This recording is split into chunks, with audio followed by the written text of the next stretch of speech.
गौतम बुद्ध कहते हैं, जो अपना ना हुआ उस पर कभी हक ना जताना, और जो आपका दर्द ना समझ सके उसे कभी अपना दुख मत बताना।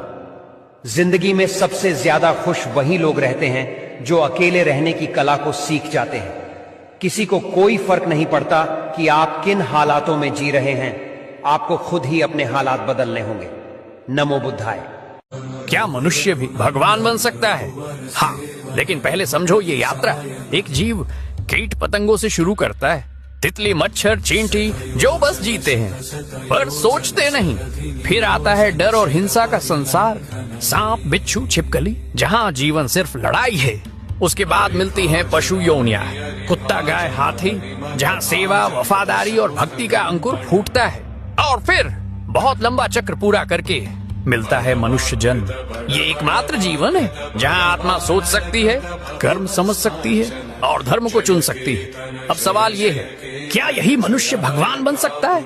हाँ, अगर वह अपने भीतर के अहंकार। जरूरत से ज्यादा बोलना आपको कैसे मूर्ख बना सकता है? क्या आपने कभी सोचा है कि कम बोलने वाले लोग अक्सर ज्यादा बुद्धिमान क्यों माने जाते हैं? आज हम जानेंगे गौतम बुद्ध की एक छोटी सी कहानी जो आपको चुप रहने की शक्ति और उसके अनसुने फायदे बताएगी। इसे जानने के बाद आप भी अपनी बोलचाल की आदत पर जरूर गौर करेंगे। एक बार एक जिज्ञासु व्यक्ति गौतम बुद्ध के पास आया और बोला, बुद्ध, आप इतने मौन क्यों रहते हैं? इसके क्या फायदे हैं? बुद्ध मुस्कुराए और बोले, तुम्हें चुप रहने के फायदे जानने हैं तो सुनो। जब कोई व्यक्ति जरूरत से ज्यादा बोलना शुरू करता है तो उसके आसपास के लोग उसे मूर्ख समझने लगते हैं। वहीं जो व्यक्ति शांत रहकर कम शब्दों में सही बात करता है, ऐसा व्यक्ति लोगों की नजर में सर्वश्रेष्ठ कहलाता है। व्यक्ति ने हैरानी से पूछा, लेकिन ऐसा क्यों? बुद्ध ने समझाया, ऐसा इस पुत्र तो उसे कहते हैं मेरे भाई, जो अपने सत्कर्मों का फल अपने पिता को समर्पित करके परलोक में उनका उद्धार करे, न कि वो जो पिता के सत्कर्म को छूटा करके उनका मस्तक लज्जा से झुका दे।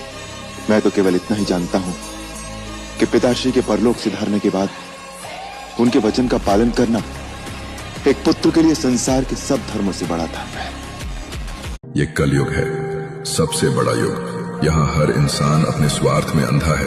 रिश्तों में प्यार नहीं, मतलब है। दोस्ती में भरोसा नहीं, बस फायदे का सौदा है। आज भाई भाई से जलता है, पड़ोसी पड़ोसी का खून पीना चाहता है।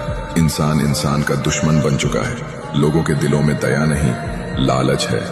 करुणा नहीं, क्रूरता है। हमारी जुबान पर मीठे शब्द हैं मगर दिल में जहर भरा है। श्री कृष्ण ने कहा था, जब इंसानियत खत्म हो जाएगी तब दुनिया अंधेरे से भर जाएगी। क्या हम उसी अंधेरे में नहीं जी रहे जहां अच्छाई का मजाक उड़ाया जाता है और बुराई को ताज पहनाया जाता है? सोचो, अगर